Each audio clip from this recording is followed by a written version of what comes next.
Hello friends, welcome back to my channel. আমি কিন্তু swimming costume পরে রেডি হয়ে গেছি সুইমিং পুলে যাওয়ার জন্য। হোটেলের সুইমিং পুল কিন্তু সকাল 10টা থেকে দুপুর 2টো এবং বিকেল 4:30 থেকে রাত 9টা অবধি খোলা থাকে। তো আমরা গিয়েছিলাম 4:30-র সময়, যেখানে কিনা আমরা সুইমিং পুল থেকে উঠেছিলাম হচ্ছে 2 ঘন্টা পর।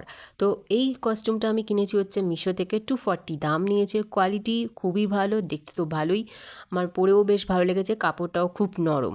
ডেসক্রিপশন বক্সে আমি লিঙ্ক প্রোভাইড করে দেবো কস্টিউমটার, তোমরা গিয়ে অবশ্যই পারচেস করে নিতে পারো। প্রথমে গিয়ে সুইমিং পুলে আমি বাচ্চাদের সেকশনে নামছিলাম, কারণ বড়দের সেকশনে আমার গলা অবধি জল। যাই হোক, প্রথমে বাচ্চাদের মতন পাই দোলাচ্ছিলাম আমি, আর কী করবো বুঝতে পারছিলাম না। অবশেষে নেমেই পড়লাম, এত সুন্দর জায়গা দেখে, এত পরিষ্কার জল দেখে। তো সেখানে নেমে গিয়ে আমরা এই বলটা ফ্রিতে পেয়ে গিয়েছিলাম, যে বলটা নিয়ে আমরা খেলছিলাম।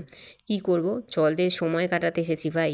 আর সবথেকে বড় কথা, আমরা সমুদ্রে এবছর সেরকম সময় কাটাইনি, জাস্ট হাঁটু অবধি পা ভিজিয়ে চলো। সুইমিং পুল কিসের জন্য আছে, সুইমিং পুলেই যত দাপাদাপি আমরা করব। ভেবেই রেখে দিয়েছিলাম এইটা আগে থেকেই, যে সুইমিং পুলেই টাইম স্পেন্ড করব আমরা সব থেকে বেশি। আমার ভাইকে দেখুন, ব্যাঙের মতন জলের মধ্যে ভাসছে, মানে যে যা পেয়েছে করেছে, সাঁতার কাটছে, সাঁতার কম্পিটিশন করছে, সাঁতার শেখাচ্ছে। আমি আনফর্চুনেটলি মাঝখান থেকে সাঁতার শিখে উঠতে পারলাম না।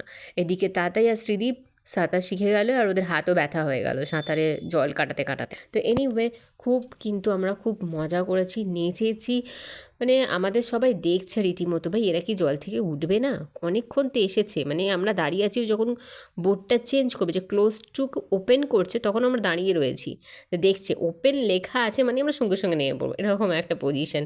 মানে এত এক্সাইটেড ছিলাম আমরা। তো যাই হোক, এই খুব মজা হয়েছে। এরকম মজা আমরা এই প্রথম করলাম। আর শ্রীদীপ যে এখানে ভলিবল খেলে তার প্রমাণ কিন্তু দিয়ে দিয়েছে, এমন বলটা মারলো উল্টো দিকে যে পুরো হোটেলের এরিয়া থেকেই বলটা বেরিয়ে গেছে। তো যাই হোক, এই হচ্ছে, ফোয়ারা চালিয়ে দিয়েছে, গান বাজছে, বিভৎস বিভৎস কেন বলো, হেব্বি মজা হয়েছে আমাদের। আমি মাথা ভেজাতে চাইছিলাম না বলে উঠে পড়ছিলাম, তো সেখানে আমার বর বারণ করছে যে উঠিস না।